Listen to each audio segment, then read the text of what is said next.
Hello students, last video lecture में मैंने आपको ग्लाइकोल का ऑक्सीडेशन समझाया था और इट वाज वेरी इंपॉर्टेंट। ध्यान रखना उस रिएक्शन को, है ना। ग्लाइकोल के ऑक्सीकरण के बाद तीसरी कैटेगरी की रिएक्शन आती है रिडक्शन। अगर मैं आपको कहूँ इसका अपचयन करना है, ध्यान रखो एल्कोहल का अपचयन लाल फास्फोरस और HI से ही होता है। अपचयन करना है, रिडक्शन करना है तो कुछ नहीं करना है आपको। एक चीज मैंने आपको बहुत पहले भी बताई थी, वापस रिपीट कर रहा हूँ। अगर आप अल्कोहल की HI से रिएक्शन कराते हैं, क्या निकल गया? ठीक है, क्या बन गया? लेकिन आपको पता है आई आई के साथ जाई।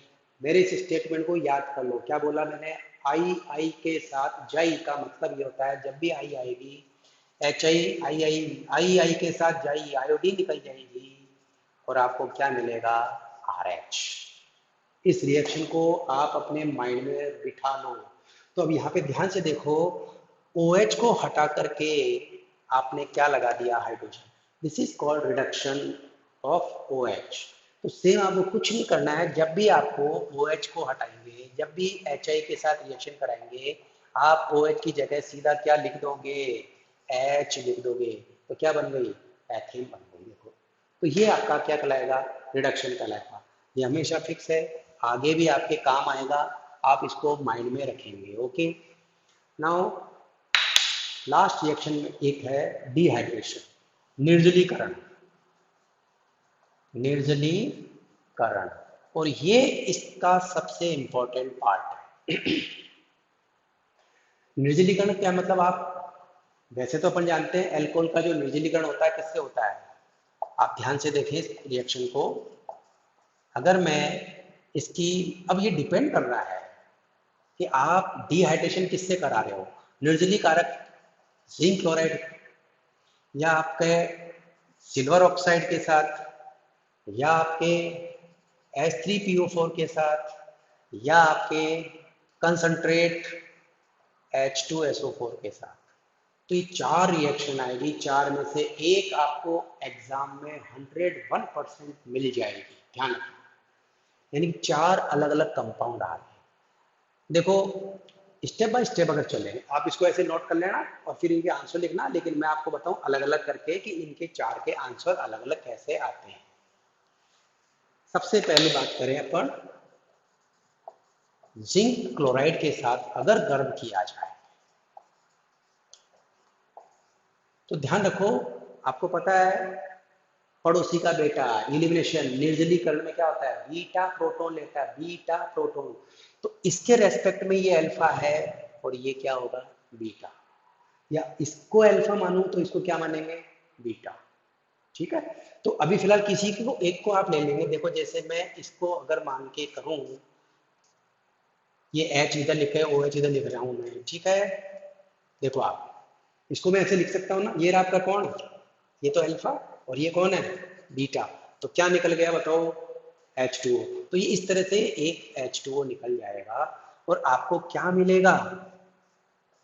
देखें देखें आप, क्या आ रहा है? क्या आ रहा है? क्या नाम है? देखो, यानी जिंक क्लोराइड के साथ जब मैं रिएक्शन कराता हूं तो आपको बीटा प्रोटॉन को इलिमिनेट करना है, इलिमिनेशन ऑफ बीटा प्रोटॉन। तो ये इलिमिनेशन रिएक्शन है, विलोपन अभिक्रिया है। और ये क्या देना, लेकिन ये क्या है? इनॉल है। और आपको पता है इनॉल में कभी भी OH अगर डबल बॉन्ड पे होता है, अस्थाई होता है, वो चलावता करता है, टोटोमेरिज्म करता है।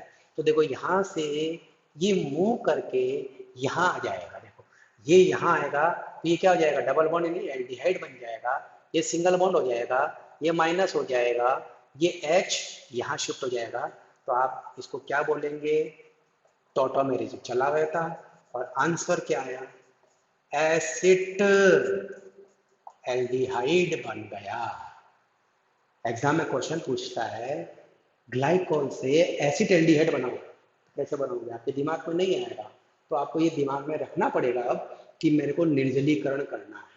ठीक है, ध्यान रखना इस क्वेश्चन को। इसी तरह से अगर मैं कहूं इसकी रिएक्शन अपन किससे कराएंगे? सिल्वर ऑक्साइड के साथ कराएं। इसमें से भी पानी निकालना है, लेकिन अभी पानी क्या करना है, इनमें से निकालना है। देखो आप कितना डिफरेंस आया और क्या बना, रिमूव द वाटर, क्या बना ये, इपॉक्साइड, इपॉक्साइड बन गया। या इसको कई बार एथिलीन ग्लाइकोल भी बोलते हैं। क्या बोलते हैं, एथिलीन ग्लाइकॉल। बहुत इंपॉर्टेंट रिएक्शन है ये। अगर मैं इसी की रिएक्शन आगे और कराता हूं, कोई एक मैथिल अल्कोहल के साथ, ध्यान से देखना कैसे करा रहा हूं, कोई भी एक बॉन्ड, कोई भी एक बॉन्ड इसको ब्रेक करना है आपको, जैसे मैंने इसको ब्रेक किया, ये क्या होगा प्लस, ये क्या होगा माइनस, ठीक है। इसमें अल्कोहल के अंदर ये क्या है माइनस और ये क्या है प्लस, प्लस पे माइनस को जोड़ो तो आपके आंसर आएगा CH2O। ये पूरा का पूरा माइनस कहाँ जुड़ेगा, CH2 पे, ये OCH3, ये क्या है नीचे CH2O, और CH2 के यहाँ क्या आया O, और O पे क्या आ गया H, ठीक है। इसके ऊपर एक बार और आप रिएक्शन कराएंगे, फर्दर वापस एक और रिएक्शन करेंगे इसी की, किसकी, मैथिल अल्कोहल की। तो ये जो बनेगा इसको बोलेंगे सेलोसॉल रिएक्शन, सेलोसॉल। अगर आप मैथिल जोड़ते हो, यानी यहाँ पे मैं मैथिल लगा देना, यहाँ पे एच को हटा के मैथिल लगा देना, कहाँ निकल जाएगा, तो इसको बोलेंगे मैथिल सेलोसॉल। अगर आप एथिल डालते हो, यानी एथिल अल्कोहल डाल दो मैथिल अल्कोहल की जगह, तो उसका नाम क्या हो जाएगा, एथिल सेलोसॉल। ये सॉल्वेंट होते हैं ऑर्गेनिक, जो अपने आगे कुछ उसमें यूज में काम आएंगे, ठीक है। तो कुल मिला के ग्लाइकोल की सिल्वर ऑक्साइड से रिएक्शन कराने पर एथिलीन ग्लाइकोल बनेगा, और एथिलीन ग्लाइकोल की रिएक्शन आगे वापस कराऊंगा तो सेलोसॉल बनेगा। थर्ड रिएक्शन, निर्जलीकरण की बात करें अपन वापस, तो इसमें फिर वापस, अगर मैंने आपको बताया ना 4 तरह के निर्जलीकरण हैं, ये ध्यान रखना। अगर मैं H3PO4 फॉस्फोरिक एसिड के साथ रिएक्शन कराऊं, तो उस केस में क्या करने, इसके 2 मॉलिक्यूल जो होंगे वो इस तरह से लिखने, आप बस लिखने का तरीका सीखो। ये रहे, ये 2 मॉलिक्यूल हैं, देखो ये 2 ग्लाइकोल के अणु आपस में रिएक्शन करके एक जल का अणु निकालना है केवल। तो यहाँ पे क्या करेंगे, 2 लिखे, और ये इस तरह से आपके आंसर में क्या आया, CH2OH, CH2O, CH2, CH2, और यहाँ पे OH, ये आ गया देखो, ठीक है। इसकी भी आगे और रिएक्शन करेंगे, किसके साथ, इसी प्रोडक्ट के साथ या मैथिल अल्कोहल के साथ, उसमें भी जो बनेंगे उसको सेलोसॉल या कार्बिटॉल, सेलोसॉल या कार्बिटॉल का नाम दे रखा। थोड़ा बुक भी खोलो और पढ़ो और देखो, ठीक है। तो ये मैं आपके ऊपर छोड़ता हूँ क्वेश्चन मार्क लगा के, कि इसके आगे की रिएक्शन से बनने वाले को क्या कहते हैं, कार्बोटेल, सेलोसॉल या कार्बोवैक्स। मैं नहीं बताऊंगा, कार्बोवैक्स भी नाम दिया हुआ है, एग्जाम में बहुत बार आया हुआ है, आप चेक करें और ध्यान रखें। अच्छा दूसरा, अगर मैं H2SO4 ले लूं, ध्यान देना वापिस, तो H2SO4 में क्या करना है, ऊपर से भी पानी निकाल देना, ठीक है। अब ध्यान से सुनो, आप कंफ्यूज हो रहे हो कि सर ये क्या हो रहा है, हमको पता ही नहीं पड़ रहा कब क्या कर रहे हैं, तो उसका याद करने का तरीका भी मैं बताऊंगा। लेकिन अगर दोनों से पानी निकाल दोगे, ऊपर से भी नीचे से, तो ये यहाँ से ये चीज बनेगी, इसको बोलते हैं डाइऑक्सेन। बुक में ये इस तरह से आपको मिलेगा। तो ये 1 2 3 4 पे आ रहा है ना, देखो 1 2 3 4, ऑक्सीजन कहाँ पे आ रही, 1 4 पे 2 ऑक्सीजन आ रही, इसे बोलते हैं 1 4 डाइऑक्सेन, ठीक है। तो कुल मिला के 4 निर्जलीकरण किया है अपन ने। पहला जिंक क्लोराइड से, दूसरा सिल्वर ऑक्साइड से, तीसरा फॉस्फोरिक एसिड से, और चौथा सल्फ्यूरिक एसिड से। अब याद करने का तरीका समझा रहा हूँ, उसको आप ध्यान से सुनना। अगर आप जिंक डालते हो, जिन आपने पता है आपको, जिन जेडन को बोलते हैं, एज पर रूप बीटा प्रोटॉन का निष्कासन करना।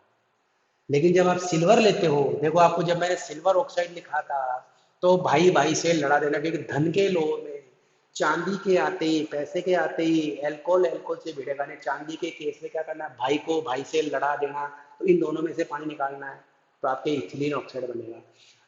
फिर अपन ने क्या किया, तीसरा H3PO4 लिया।